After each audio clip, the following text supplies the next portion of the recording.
One of the joys of Christmas is bad jokes, usually in Christmas crackers. But here's one to keep us going. There's a scene in Star Wars that got cut. It's towards the end where Luke Skywalker and Darth Vader are having their final lightsaber battle. In the middle of the duel, Darth Vader steps back for a second and looks at Luke Skywalker. "Luke," he says, "I know what you're getting for Christmas." Luke is a little confused, and a moment later it happens again. "Luke," Darth Vader says, "I know what you're getting for Christmas." Luke stops mid-flow. "How could you possibly know that?" he questioned. Darth Vader replies, "Because I felt your presence." Yes. It's terrible, isn't it? It's a terrible joke and very old.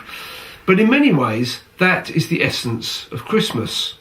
Not the bad joke, but God's present is God's presence.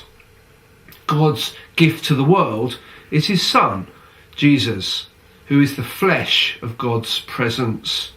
Emmanuel, which means God with us. We do so often miss that point. This amazing story that God lives in his creation and among his creation is lost to jingle bells and men in red coats. We've even exported some of these new traditions. When we lived in Sri Lanka, Christmas still consisted of lit up snowmen and Father Christmas in a thick woolly red coat, and it was 32 degrees and 90% humidity. They'd also made up a few traditions of their own. Santa Claus carried a balloon on a stick and danced around in circles, and despite 3 years of asking, I never did find out why.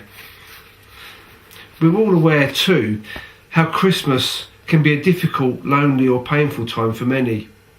Loved ones far away or no longer with us, for example. It can also be very stressful and cause conflict. We like to think of everyone playing happy families, but that isn't always true either. If we focus just on artificial festivities rather than the true meaning, then that will never change. For Christmas is not about these things. Yes, it is a big party, and so it should be, but because it's God's present and God's presence. And that presence is not just for Christmas. Among the songs I've been bombarded with this month is "I Wish It Could Be Christmas Every Day." Well, it is, or it can be, for Emmanuel, God with us, is for always. God's presence in our lives and through his people.